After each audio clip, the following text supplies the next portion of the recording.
Make them research. It smokes, it drinks, it philosophizes. Just let me suck, please. Just a little suck on each one. My mouth's bleeding, Bart! My mouth's bleeding! Shall we talk now or wait? If you want to really see how just unflinchingly stupid most people are, read the comments on any of the news stories about Aaron Rodgers and this bullshit. People...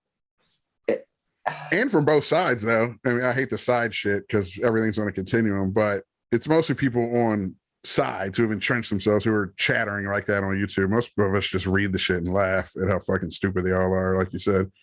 Or maybe not most, but maybe it's a small percentage in the middle who's reading the fucking comments of all these dumb assholes because everyone's expressed themselves. But the ones who are villainizing him, too, they act like he's Typhoid Mary and shit. Like, yeah. It really doesn't matter if Aaron Rodgers gets vaxxed or not. Can we be honest? It doesn't. But if you're not going to, right now we happen to be in a global pandemic.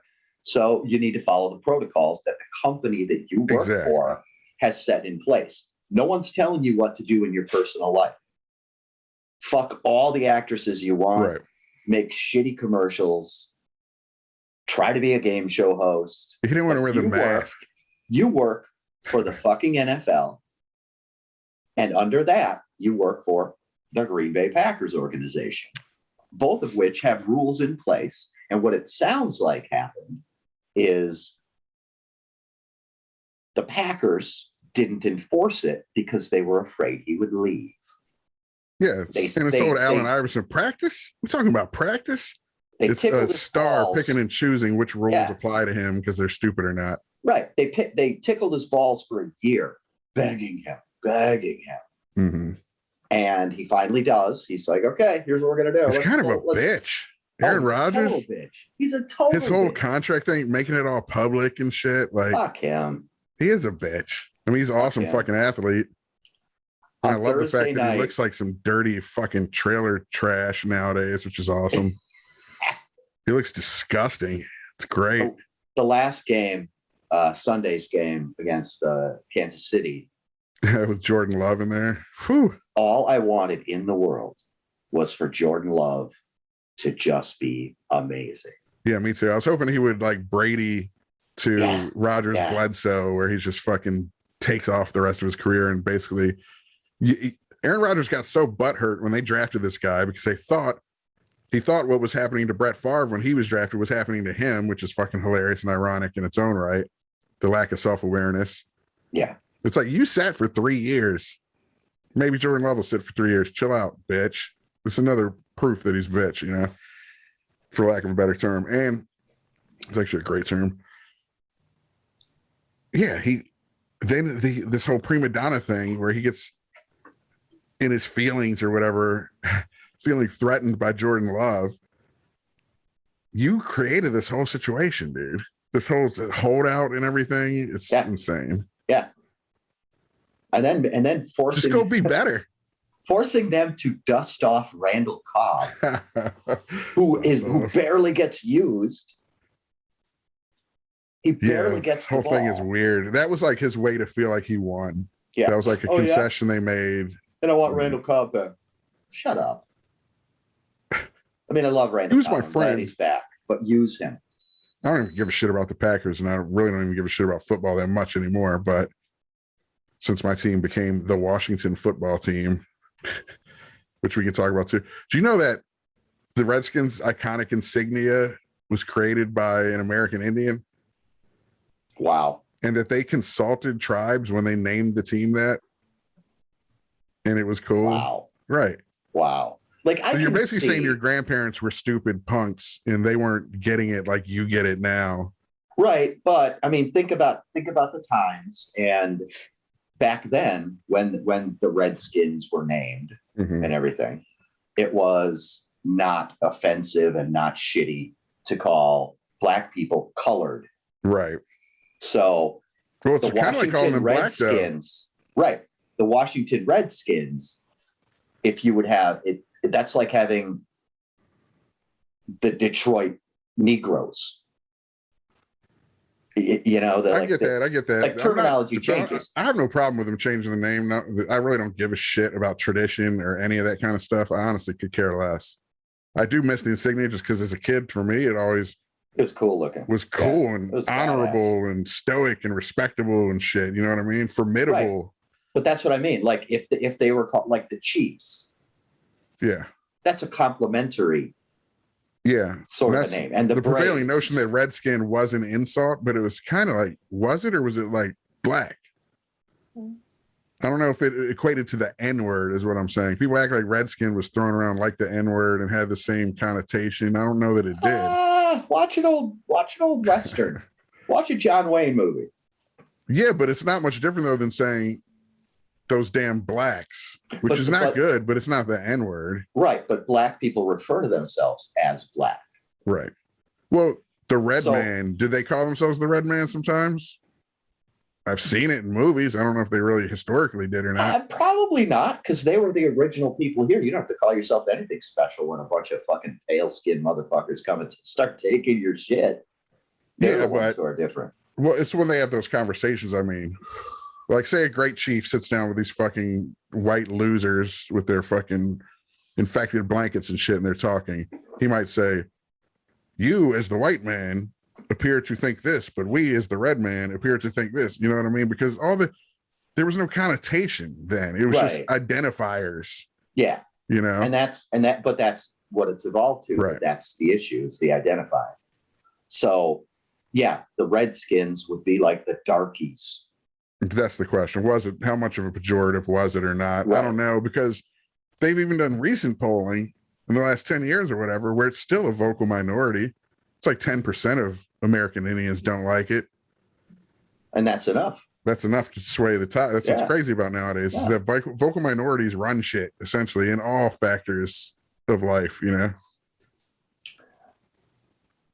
You know, in terms of things like race and I don't know. I think race is stupid. It's just your people are from a different part of the planet than my people. It's so crazy. It's stupid. But I get if the United States was reversed and it wasn't European people who took it and controlled it, and instead it was African people. I mean, in 100 years. I would be offended if the name of the football team was the Crackers or the Whiteys. Yeah, I'm not taking exception again with any of the fence, but I just don't know if I'd be a vocal minority about it and that's an activist about it, or if I just be like, whatever. Is it even Native Americans?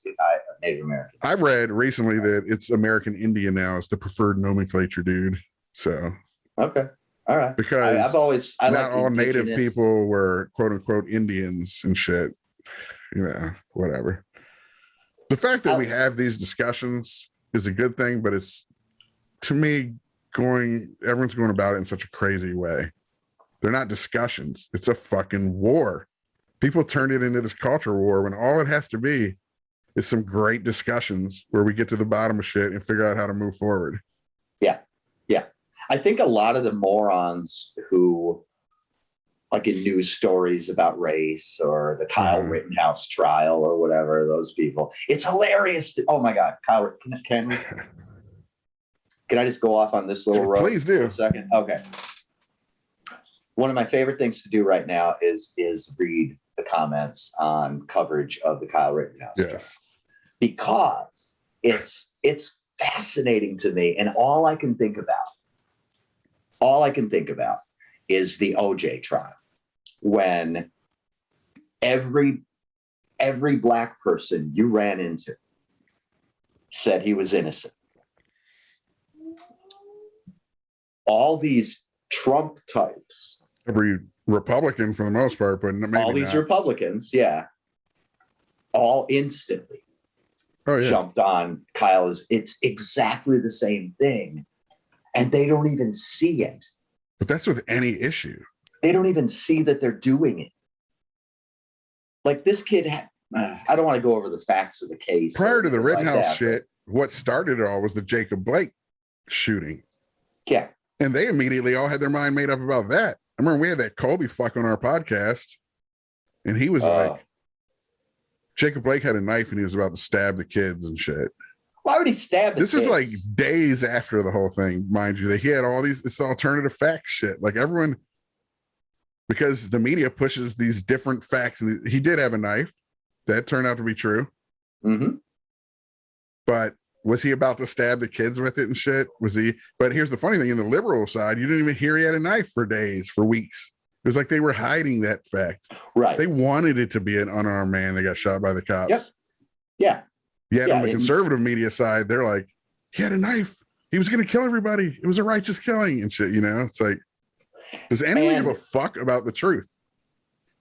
The thing about that case that always has just that no one can answer for me is when you see the video of him walking away from the cops, getting into the car, and then the cop grabs his shirt and shoots him, 7 times in the back. That man had no business being a police officer. Ever. He's afraid. He's too afraid. If I were to venture a guess at what percentage of people who are currently cops have any business being one, it's probably in the single digits. Absolutely. Absolutely. You know.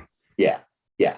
But if you cannot handle people to the extent where this guy, you're telling him to stop, he doesn't. You're telling him to stop, he doesn't. He opens a car door, you're still telling him to stop, he doesn't. And then you have to shoot him more than half a dozen times. It's insane. You have no business having that job at all. That's why Andrew Yang said all cops should be purple belts in jiu-jitsu. Right. Yeah. You should be able to take that guy down before it becomes a weapon drawn situation. I feel like it's the fear of the black why. man that's part of this. All these cops are just scared because, you know, that's the image we see. Scary black dudes. That's the, you know. Yeah, that's what's been sold to us our whole lives. Basically. I mean, that's what got Emmett Till got and shit, you know. Yeah, like if you were to tell me a story about how you were in a parking garage going to a car and it was late at night in a parking garage and you heard footsteps behind you and you turned around and you said, yeah, I turned around. There's this fucking hippie dude back there. Scared shit out of me for a minute. But if you told me it was a black guy, it's a whole other story for some reason. Well, even when you turn around, it is. Because of what they sell you. Yeah, exactly. We've been conditioned to think this guy's the bad guy or whatever. And it's insane. So then these cops, their fear is amped up artificially because of that caricature of what black men are like, you know? And then the kids being in the car, I think further probably amped the dude up. Like, I got to save these fucking kids. That might have been to give him some credit, that might have been the foremost thing on his mind. And he's like, before these kids get hurt, because I can't even know what to do, drive off with these kids and it's some pursuit with kids in the car and shit. But again, take him down with your hands. Agreed. Or shoot his leg or something. I don't know. It's crazy how they always just shoot. Yeah, whatever happened to shooting a motherfucker in the leg? Starsky and Hutch, every episode, they shoot a guy in the leg. It's the Mozambique drill nowadays. It's like 2 in the chest, 1 in the head and shit. It's crazy. Starsky it's the militarization of police. Starsky would shoot you in the leg, flip you over and say, you're going to jail, turkey. Totally. Boom. Problem solved. Crazy. And like he hit 6 men's femoral arteries, killing them, but still. But they died a little slower. In optics, it looked better. Yeah. There you go. If you want to be a cop killer, aim for the femoral artery in the leg, right? A killer cop, I mean. Yeah. If you want to be a piece of shit. A cop killer. Either way. Yeah, right. Either way, I'm good. No, if you want to be a cop killer, do the Mozambique drill. But if you're a cop who wants to kill people with impunity, shoot for the femoral artery. Yeah, definitely. Oh my God. Why can't everyone just be reasonable and talk about shit? Now I get it, it's life or death. There's shit going on, you know, the stakes are high. But you can't let everything whip you into a frenzy. It's just gonna get worse. That's the point. Yeah. Everybody, shit's gotten worse. Everybody is in a frenzy right now. Yeah. Everybody. It's crazy. And nobody agrees. And it's irreparable. Not agreeing used to be okay though. Yeah. But then there's fundamental shit we all have to agree on. That's the problem. The last 5 years happened. Yeah. And now disagreeing is,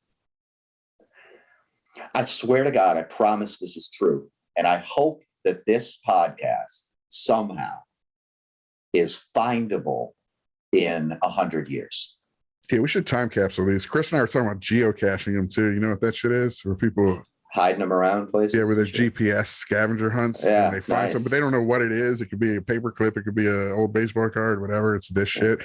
But I promise you, history, 100 years from now, history will have America divided in two sections: pre-Trump, post-Trump. You think it's that big a catalyst event? Oh, he broke it. It's irreparable. He broke it. We can have all the Andrew Yangs. We can have all the Bernies. We can have everybody who means well and does well. It's over. It's broken. It's just broken.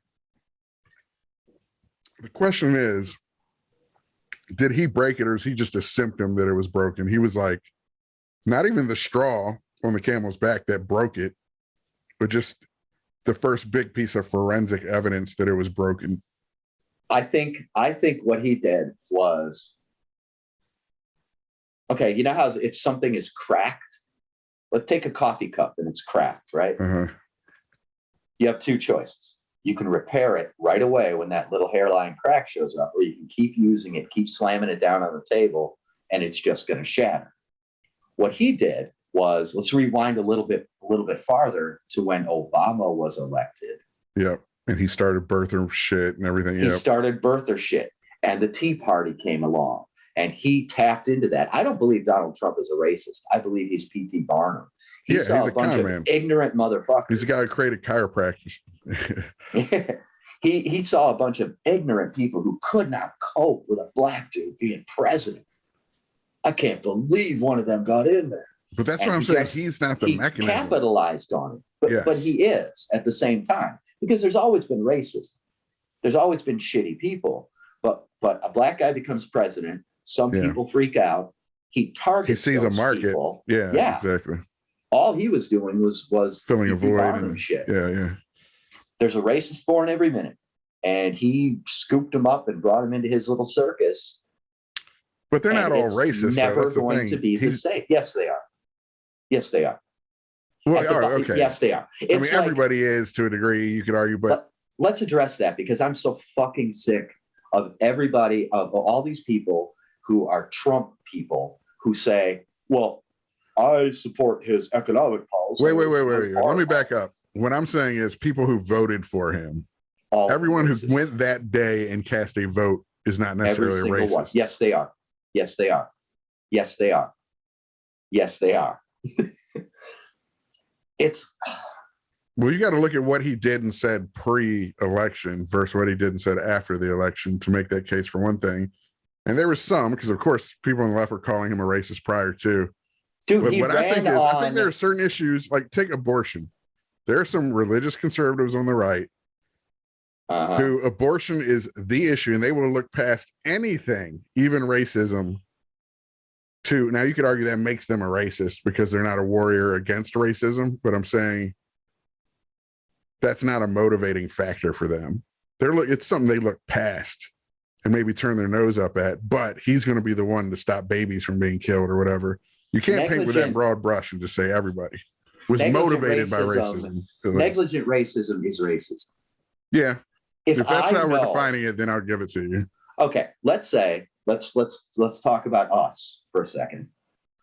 If I thought for 2 seconds when you introduced the concept of Cactus Jack to me, if I thought for 2 seconds that that's really where you were coming from, right, that would have been the last conversation we ever had. Likewise. I recognized that it was going to be a powerful movie. Yes. And I wanted to be involved with it because you're a fucking unreasonably good writer, you and Chris. And I really wanted to be part of this. But if I thought you meant that stuff, even a little bit of it, like if I ever felt you were getting off on it, we would have had a discussion throughout, and I would have maybe had a problem finishing the movie. But every time we were so mutually grossed out by the shit we were doing, right? But I know we were okay. But so I couldn't have accepted all the other, like if you were, like if I knew for a fact that you respected women and respected LGBTQ plus and all of the other stuff, right? But you just hated some black people. Well, let's use a term that's used a lot in relationships nowadays: deal breaker. Racism should be a deal breaker, even the implicit versus complicit bias of it all, right? And if it's not a deal breaker for you, you're participating. I guess my thing is I try and give people a little leeway for even racist, because I like to think everyone's redeemable and everyone started as an innocent child and got spoiled and shit along the way. And maybe it would take years of hard work. And unfortunately, hard work on behalf of the very people that racists hate, because look at like that Daryl Davis guy and shit. I don't think a bunch of white people, white liberals, are going to be able to tell other white people to stop being racist.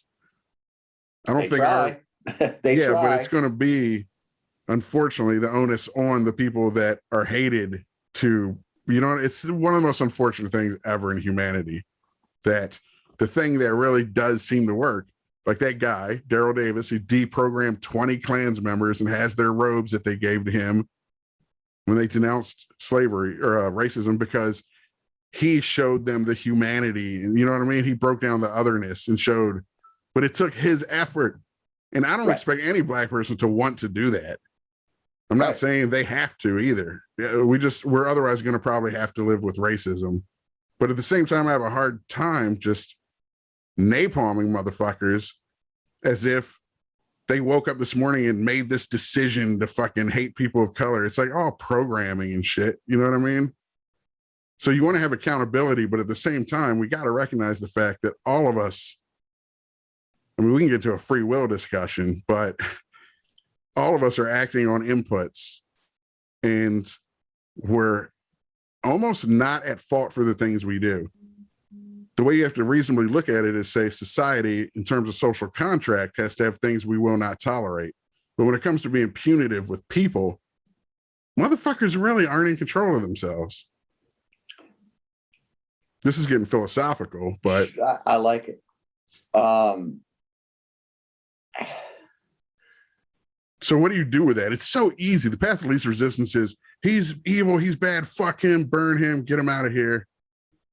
But when you look at things, step back a little bit, or like Dead Poet Society, get up on the desk and look at it. And what is that guy? Is he a demon that needs to be burned at the stake? Or is he a human being who got infected with bad ideas and probably traumas and shit, and went looking for some kind of family and tribe and found the solace that these freaks find in racism and shit, right? Let me ask you this. And I realize he's fictional, but he's fictional and he came from you.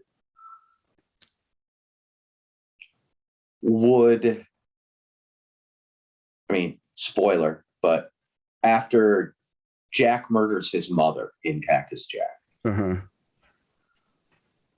do you think there was any chance in hell that Chris would have been able to save Jack? I don't think Chris would have been able to. That's not the question, though. I'm not putting the onus on Chris to do it either. Now, do you Chris think anybody could have? I don't know. Maybe he could have looked at, now this is another fictional thing, but this is how these types of things seem to transpire in the real world too. Look at American History X. The shit he did was way worse than Jack killing his mother. Curb stomping that fucking guy. Yeah. Way worse than a guy who was abused by his mother, killing his mother finally, right? So he went to prison, and a Daryl Davis did the work. You see what I'm saying? For me, when the story went there, when the story went to the prison laundry, yeah, and he made friends with that guy, platitudinal and shit, and the guy was super cool and blah blah blah. That was the least realistic thing I've seen in a film since I don't even know what. I don't think it's unrealistic. I think it just takes a lot more time than that movie sold you on. To really sell it to you, you'd have to see it every day for years. Right. You can't do that in a movie. Right. And we don't know what period of time transpired between the first time they were together but the way. Well, another thing they could have done was shown Derek with guilt. He could have been having nightmares about killing the guy and stuff too. You know what I mean? They didn't do any of that. But because that's a factor. If a guy feels guilty about it or not, even a little seed of it. Right. Then that Daryl Davis, whoever comes along and waters that seed, you know what I mean? If they have no guilt, then they're just a psychopath and shit. And it doesn't matter if they're a racist. Like, he's a racist worse than Ted Bundy. I don't know. They're all just something society can't tolerate, right? Right. And racism, the whole concept of racism is just kind of silly.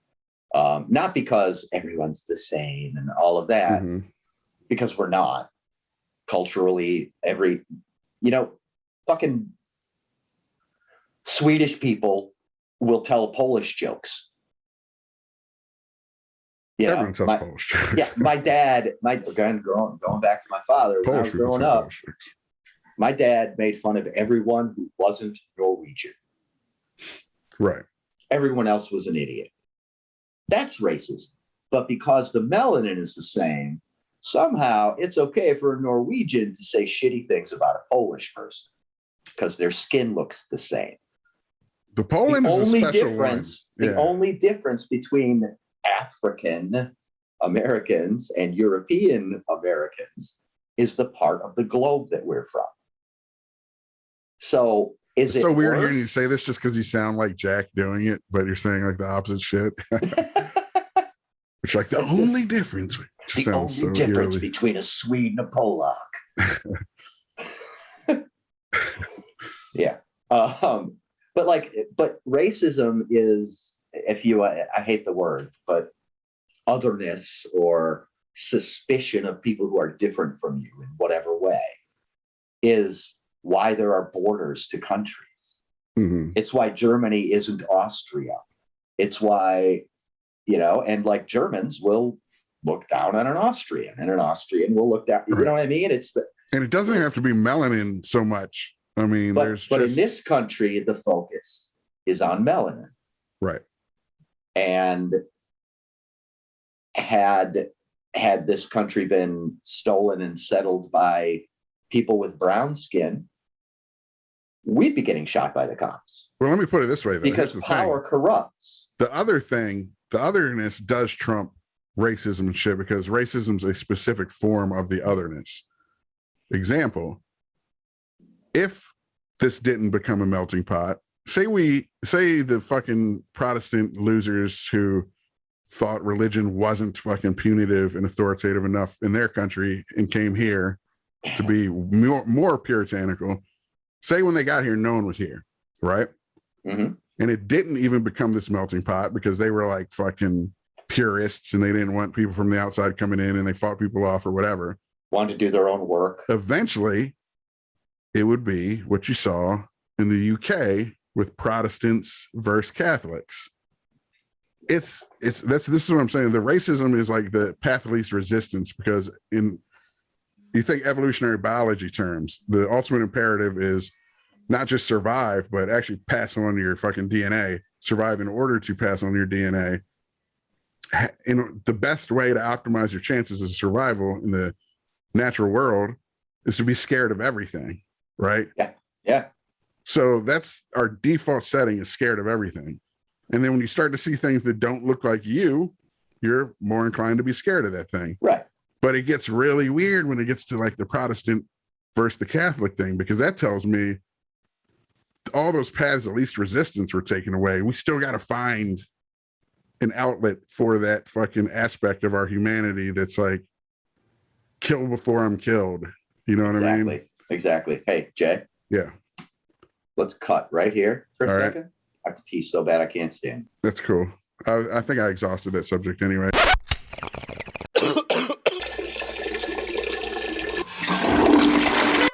I don't really know if I know how to articulate this, but it really bugs the piss out of me. I just did, last Saturday night, I did my first stand-up show in over 2 years. And I wasn't prepared. I didn't have any, I had thrown away my whole previous act and didn't really have much of it. Did you have anxiety about all that, or were you just like, fucking, I'm gonna wing it always, and I'll be okay? Always. I always have anxiety to do it. And it's a lesson though, when you prepare, there's less anxiety. Yeah. But so I went up with only topics and on a Norm. Cheers to Norm, since we haven't talked since he died, but sorry. Go on. I won't keep Norm. And I went up and did a half hour, and it went really well. And I was able to, you know, play off the crowd and do all of that because that's what I do. I'm a comic. I've been doing it for 20 years. This bugs me so hard that I don't even know what to fucking say. Why is it? Okay, and this is a profession. Like, I got paid to do this, and when I was touring, I was getting paid to show up at a place and like be acting. funny. Right. It's like acting. Listen, unlike acting. Oh, you're actually getting paid. For it. Yeah. Some people pay me to act, Jack. I paid you in life experience. And tea. Built character.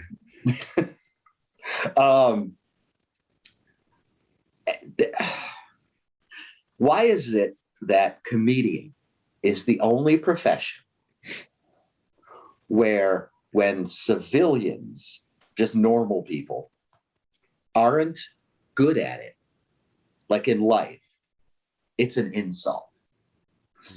I'm so tired of having conversations with people, non-comics, who, when they say something that they perceive to be funny, if you don't laugh, you're a dick. Why is it that socially we have to pretend everyone is funny? That's interesting. It's a job. It's a fucking profession. I don't feel compelled to do that. It. I try to not laugh at shit that's not funny. I get paid for doing it. I get paid for being funny because I'm able to go up without material and entertain 80 strangers. Get your Elvis on. Don't be humble. I'm not. Fuck that. No, Exactly. I'm good at some shit. I suck at most things. Right. Like, I can't fix anything. I can't build shit. That's probably big identifier. What you were talking about earlier. I don't think Sinatra and Elvis at all thought they were great at everything. They just knew they were the shit at shit that matters. Yeah. This is what I'm good at. Right. Watch me. But like, when socially in interactions with people, like at the escape room. You mean like the polite laugh? Like, yeah, you laugh fuck politely. you. I'm not laughing. You're not funny. Yeah, no, fuck that. I don't do that either. Laugh's got to be earned. That's like walking up to Giannis. Like, okay, like everybody is capable of physically dribbling a basketball and play. And so many people in the history play pickup basketball games, right? People who suck at it, people who are good at it, people who then go pro, whatever else, right? If I see Giannis at a playground and I want to challenge him to some one-on-one and he just shuts me the fuck down, I shouldn't be insulted because that's what he's good at and I'm not. Like, why do I have to pretend the average motherfucker in the grocery store is Get your funny? Larry David on, dude. I know. Why do you seriously? David. Why do you have to? No, I don't. Why do I have to pretend everybody's funny? It's insulting for real, like sociologically in interactions. Right. If someone tells a joke, not a setup punchline joke, but says something that they think is amusing, if you don't at least smile, well, here's the writer equivalent. you're a dick. When you're a writer, or especially specifically a screenwriter, because everyone's thought of a movie that would be cool. Motherfuckers always got to tell you their cool movie idea. Right. And you have to pretend like it's not the dumbest, lamest shit you've ever heard, or it wasn't done 4 times already, or whatever. But you know what? Sometimes that guy is Quentin Tarantino. Mm-hmm. You know, so but that's not sometimes that guy's Screech. Yeah, that's not apples and oranges, though. That's not apples and apples, because if someone pitches you a movie idea, they aspire to something. Now, if I aspire, everyone aspires to be funny. Maybe not a comedian professionally, but everyone right. But that's what I'm saying. It's a fucking job. Yeah. I wish I could weld, but I'm not going to walk into a welding shop and pick up a fucking thing and be offended when they tell me to put it the fuck down. You totally. If I want a job as a welder, I need to train. I need to do. And then we need to start doing like man on the street bits. I want to send you into a welding shop to do this shit. Record it. I'm really serious about this. Like, I can't pretend. Do you have an example? Anymore. Like, did that happen when you were doing every interaction you ever have? Right. I mean, a lot of people. Hard? You're working hard or hardly working? Shut the fuck up. I just saw some shit that Shut the fuck Kareem up. Abdul-Jabbar was talking about. He was riding in an elevator once with Wilt Chamberlain. Imagine getting in an elevator and the two of those motherfuckers are in there. And that's what happened. Some guy got in, this short guy, and he looked up like, damn, at the two of them. And he says to Wilt Chamberlain, how's the weather up there? And Wilt Chamberlain said, it's raining, and spit on him. Yes. Like, that's your move, dude. Wilt the stilt, baby. Yes. And Abdul-Jabbar, nice guy that he is like, Wilt, bro, what the fuck? But Wilt did not give a fuck. And that's exactly like if someone, okay, like if I do a show or am I wherever and someone knows I'm a comic and someone comes up and says that they want to start doing open mics, or would I listen to a joke? Or if you're at an open mic and there's a brand new guy, right? You don't treat them that same way because they're aspiring. They're trying to be a comic. But in life, so you mentor them a bit. It's okay to not be funny because people who are funny, that's a gift. I think that's your answer. That's what you do. When somebody says something like that, you respond, it's okay to not be funny. Oh my God. That's the Larry David move. You start just telling people it's okay to not be funny. And so put your hand on their shoulder. But you're a dick then. Because being funny is, for whatever reason, we're all supposed to pretend the other one is funny. I think every single fucking interaction. And I'm not to get doing it anymore. Evolutionary every time on this shit, but I do think that's what most things, are predicated upon. I think humor is just a disarming tactic.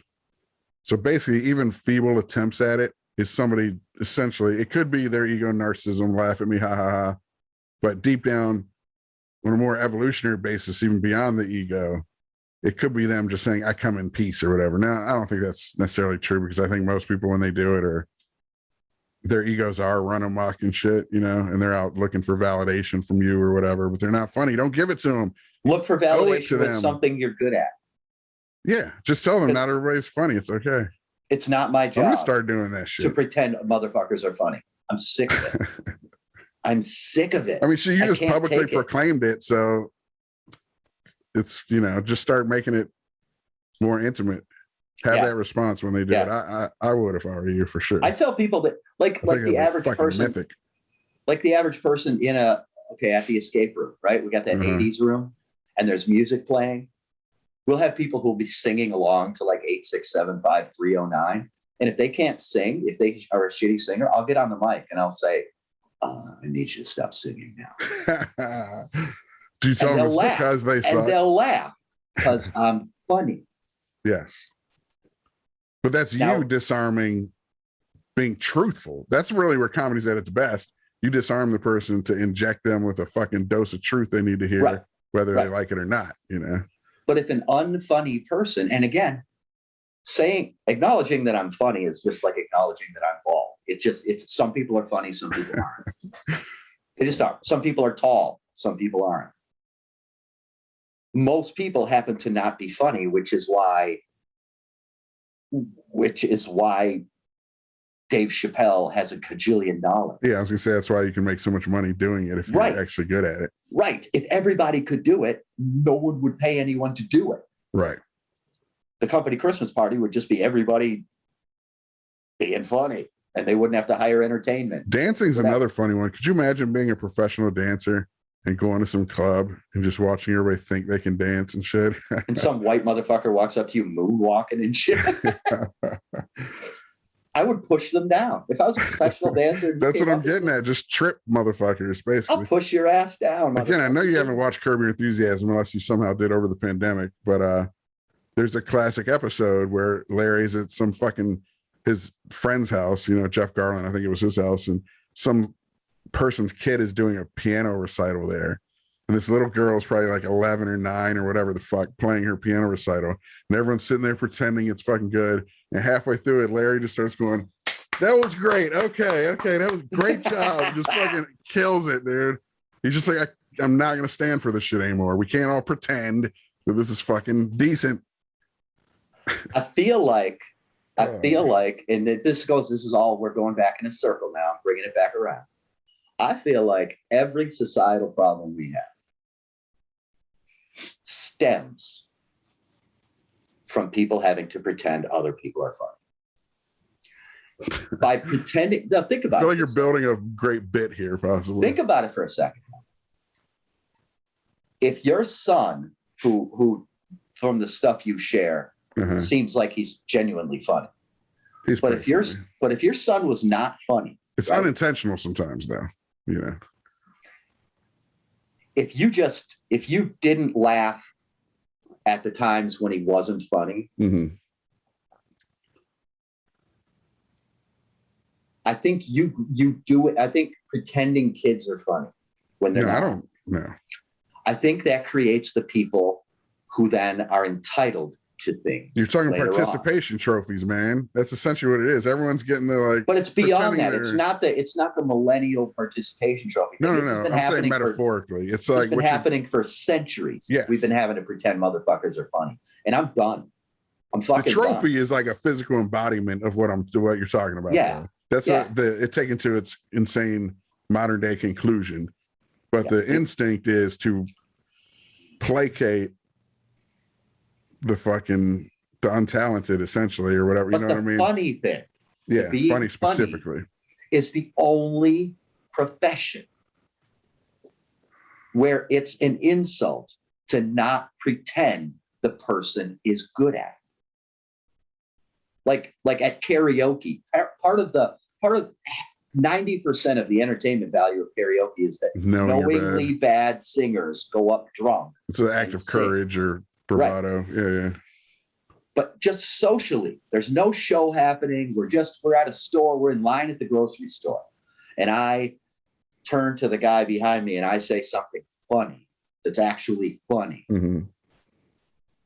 It's his job to shut the fuck up. Laugh and shut up. So basically, you look at people, when you make a joke in the grocery line, if a person responds with something they think is funny, they're like a heckler, basically. Yeah. I'm not obligated to pretend the average person is funny because the average person isn't funny. So, in other words, all the world is a stage, literally. Yeah, and some people belong there, and some people are stagehands. Some people are crew. Some people need to get the fuck out of the venue. Yeah, not everyone belongs on the stage. Some people have to work under. Do you think Trump's funny? No. Do you think he ever said anything that was funny? No. No, coming up with insulting nicknames for people is not funny. It's not funny. I think the funniest thing he ever said was, "I'm running for president." That's hilarious. You know, but like these motherfuckers on these news stories on the comments. Well, now let's go. Brandon is the thing that everyone thinks is funny. Yeah, you get these lazy, least common denominator, like cultural references that motherfuckers can drop left and right, and it's like, well, that's what she said. It's like now. A well-placed one is amazing because there's irony built into it and it's referential and shit, you know, but it's not just this lazy go-to, you know what I mean? That's just waiting there for everyone to use. but no more pretending people are funny. It's my job. That's my job. You're not good at it. It is. I am. I'm good at it. You're not. Shut up. You got to just be that guy. Fuck it, dude. Like, here's the thing, be willing to be a dick, I guess. If that's what being a dick is, being honest about that shit, be a dick. Yeah. And glory in it. I'll appreciate you even more. Like I said, that's what people love about Larry David. It's almost like in that movie, Donnie Darko, Jake Gyllenhaal's character was kind of like that. They're like a superhero because they'll get up and call the guy, the con man, out for what he is and shit. Or they'll expose the fraud that we're all fucking participating in. Like, Larry David clapping at that little girl, like that's a fraud. Yeah. You know? Yeah. And we're kind of robbing this girl of constructive criticism and shit. You know what I mean? Like everyone patronizes you and you never get anywhere. You don't get better. And that's the participation trophy problem. Yeah. Yeah. And now we're expected to treat adults like that little girl at the recital and snicker, at least, you know, chuckle at the non-amusing thing you just said to me. No, fuck you. Now we'll agree a heckler is a whole nother level of fucking hubris and sin and shit, right? A heckler is a whole different thing because I'm at work. Yes. Right now. And I mean, one of the classic, I don't use it, but a lot of hack comics have used, I don't come to your job and knock the dicks out of your mouth. Right. I don't go to your mother's job. Yeah. Yeah. And I mean, hecklers are like if you went to a highway construction site and just started knocking over the orange barrels. If you're in my way, I'm doing my job. Shut the fuck up. Yeah. They're even worse. They're almost trying to bogart your captive audience. Like you're there to have a captive audience and they're trying to make your captive audience theirs. Like, fuck you, dude. They're literally like trying to fuck your chick. Not literally, of course, figuratively trying to, like you're fucking your chick and they're trying to come in and push you off and fuck her. Yeah. They're like, pinch your nipples right there. Do it like this. Shut the fuck up. Right. But like, again, comedy, hecklers are a perfect example of another way in which the profession of being a comedian has zero respect. For some reason, everyone wants to be funny like a comedian. But when a comedian's being a comedian, somehow it's okay for people in the crowd to yell shit. Go to a play sometime at the Repertory Theater and start yelling at the stage. Let's do some Holy Clowns on location where we go heckle at fucking stage productions. It's the only profession where people feel like it's okay to yell shit at you. Yeah, everyone feels like they can do it, man. It's one of those things. You don't go to a concert, you don't go see a band play in a bar, and if they suck, people aren't yelling, you suck. You know what the problem is? Here's the problem. You know how intoxicating it was when you got those first early laughs? Uh-huh. And like you said, parents giving them to kids when they're not funny. Like parents, when your kids say some shit, if it's cute, just say that's cute. Don't laugh. Oh, that's cute. Yeah. Don't laugh. Don't give them a laugh. Laughs are like a precious currency that you're devaluing by throwing them out at these fucking kids. And then here's what I was getting at. Everyone genuinely has made someone laugh too. Most people have said one thing that landed at least once. Yeah. And that rush they got from that genuine laugh, they've been chasing that their whole lives. You can't do that with singing and shit. You can't sing amazing once. If you suck, you suck. Right.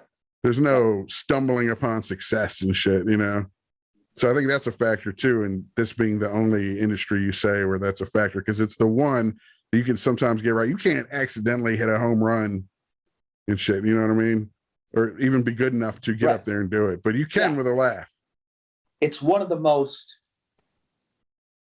it's one of the most valuable resources, being able to laugh. Make people laugh. Yet the profession has the least amount of respect of any entertainment profession. Yeah, that's kind of what makes it so holy and shit to me too. You know what I mean? Even that's why Rodney Dangerfield was holy clown or whatever, you know, icon to comedians. The whole I get no respect thing that resonates with other comedians so much, you know. Even like straight up makeup wearing, balloon tying clowns get the reverence of being terrifying. Or at a children's party when a clown's performing, there's not some kid going, there's a thing attached to your flower, that's what makes it squirt. You don't heckle a fucking clown. And you also don't stick on a red nose and try to be a clown. Walk up to a clown and stick on one of those Walgreens bullshit red noses. See what happens. You'll get punched in the mouth. Clowns are fucked up, man. It might be Steve-O who'll get you. But I'm tired of the disrespect. I'm tired of people. And it's disrespectful of you not you, but the person, the perpetrator, the larger you. It's disrespectful of you to walk up there's to a me larger and think me. you're funny. They're gonna have to call the jaws of life in here to get me out of this room and shit. Stop. Basically, what I spent the pandemic doing is continuing to eat myself to death. After like 2 months of losing a bunch of weight and getting in shape because I was so freaked out by it all, eventually you're just like, fight. It's like, you remember the first couple of weeks at school where you're like, this is the time I'm gonna finally fucking do it. I'm gonna get good grades this semester. And you crush it for like 2 weeks, and then you're just like, fuck this. I don't got the stamina for having my shit together. I started losing some weight. I lost some of that weight. Now I've lost about 15 pounds because I was getting a little it's just the nihilism. Anyway, before we cut out of here, there's a couple of cultural things I wanted to hear the Michael Gull take on, since we don't get to powwow that much anymore. One, I want like a final piece thing on Chappelle, this whole Chappelle special. I know it was a few minutes ago, but I want to say my piece and be done with it on it. I want to hear yours and Alec Baldwin capping that DP. I would love to hear your take on that as well. Do you believe that's a tragedy, or are we doing the whole acerbic thing that I believe it is. And I'll say, ooh, you shouldn't open that can. Because here I go. It was one of the union people who stormed off set. I will believe that till I die. Unions are thugs. So you think one of the people who stormed the set to show them put some fucking live ammo on a gun, and then the negligence and incompetence of the nepotistic armorer on set, it was the daughter of a famous armorer, and it was like her first or second gig ever. Her incompetence coupled with this other guy planning a live round, and then the checks and balances breaking down because the next level, that Mark Hall dude, who was what, AD or something, said cold weapon to Baldwin. Because prior to the break, they were coming back from a break, which was the result of those union thugs storming off set. Right. And they stormed off set because they had complaints about the safety issues, right? And it never there had been 2 previous instances with the gun, right? Yeah. Where they were complaining and they were finally like, we're leaving. That isn't the only reason they complained and left. There was also this whole travel thing and their accommodations and shit. Right. But yeah. Right. So I'm storming off. I tell you something bad is going to happen on this set and you won't listen to me.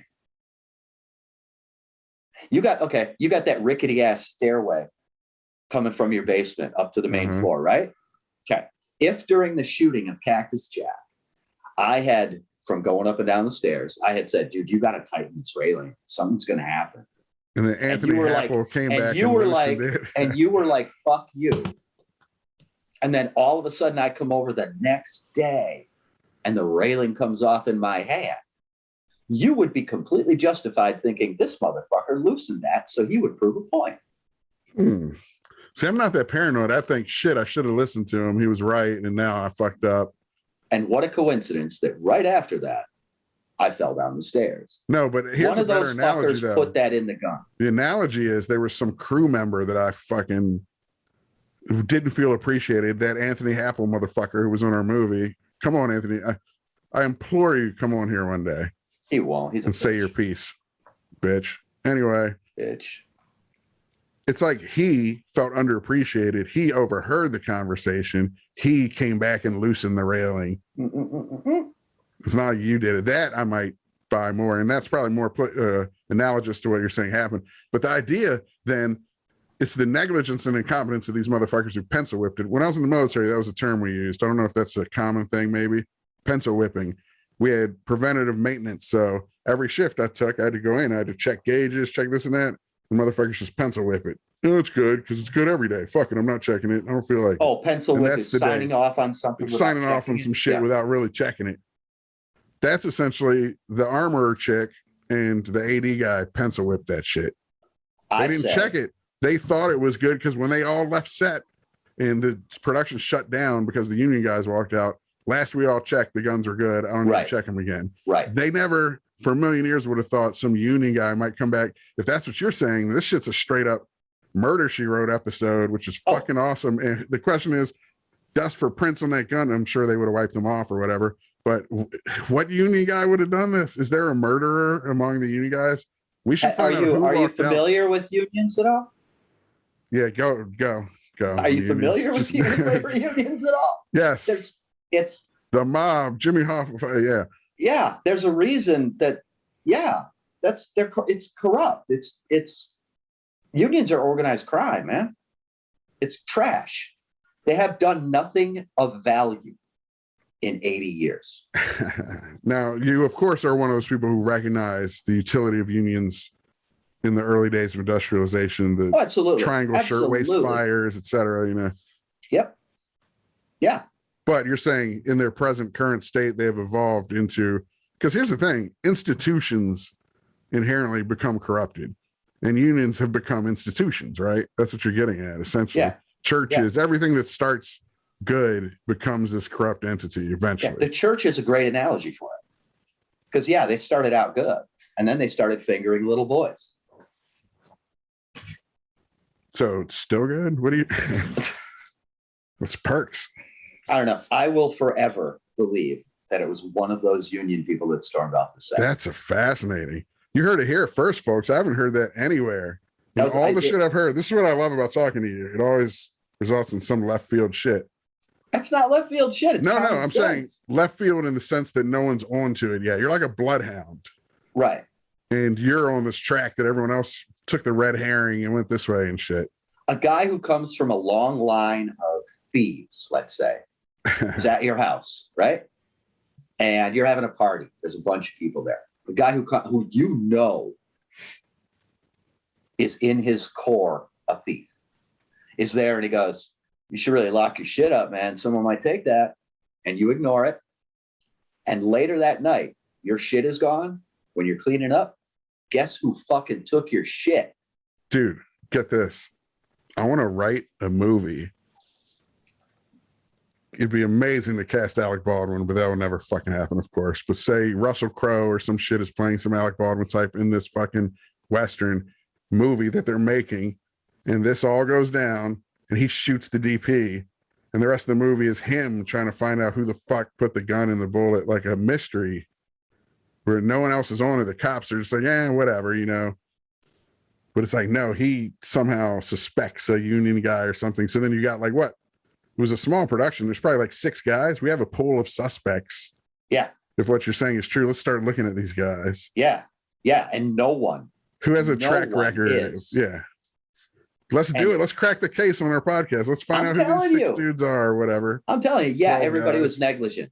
The armorer was negligent. The director was negligent. Alec Baldwin was negligent. But that's not the true crime. The crime is homicide and putting a fucking bullet in the gun. Yeah. And they knew everyone was negligent. That's what the person who loaded they proved the their gun. point. Exactly. God damn, this is amazing. And like if I made this movie in the early 80s, Eric Roberts would be the union guy. Like fucking all that does is strengthen the union's position, which is what they wanted. It's amazing. This will result in safer conditions on sets. It'll result probably in no actual firearms being on sets anymore. It'll all be prop. And that's what they wanted. And unions are. So you actually think it's in their DNA to do fucked up shit to get their point? All right, let me ask you this. Do you think it was like a member of a union who had that mentality doing it? Or do you think there's a conspiracy where the union, there was some cabal of motherfuckers who plotted this and one guy did it? I think there were 6, however, let's the mindset in a guy. However many union motherfuckers on the set. Someone's going to get shot on. Dude, imagine if the 6 discussed it and picked straws and one guy had to go put the bullet in the gun. I want to write this fucking movie, dude. They're bitching about it. Someone's going to die on this set, blah, blah, blah. Something's going to happen. Fuck this. You know what? Someone is going to die on this set. That'll teach them. You know what you do in a true mystery, like some Agatha Christie type shit, Dashiell Hammett or something? It's all pointing in that direction, but you find out the end, the director was secretly fucking the DP. It was Alec Baldwin who was fucking her or some shit. Alec Baldwin was fucking her, and the director was in love with her and jealous, so he put the gun in the bullet in the gun to make Alec Baldwin kill her and shit. It would actually be brilliant if it was Alec Baldwin who did it. Yes. Because diabolical. Because, oh my God, he'd been having an affair with this woman. She told him that morning she was pregnant and she was going to tell his wife. All this shit's been going on the set already. He sees a perfect opportunity. Yeah. He knew there were so many patsies, dude. There's layers of patsies. Yeah. Yeah. Incompetence, gripes. That'd be a cool story. Dude, but I'll still say it was a union though. But if there's an American actor who would do that, I would vote toward Alec Baldwin. If somebody woke up, like you woke up in the morning, you're like, guess what? There was a movie being made, an actor accidentally shot a live round out of a gun. Out of all the actors out there, you'd guess Alec Baldwin. Yeah. Before like a Tommy Lee Jones or Tom Cruise or some Tommy shit, shooting guns, you know.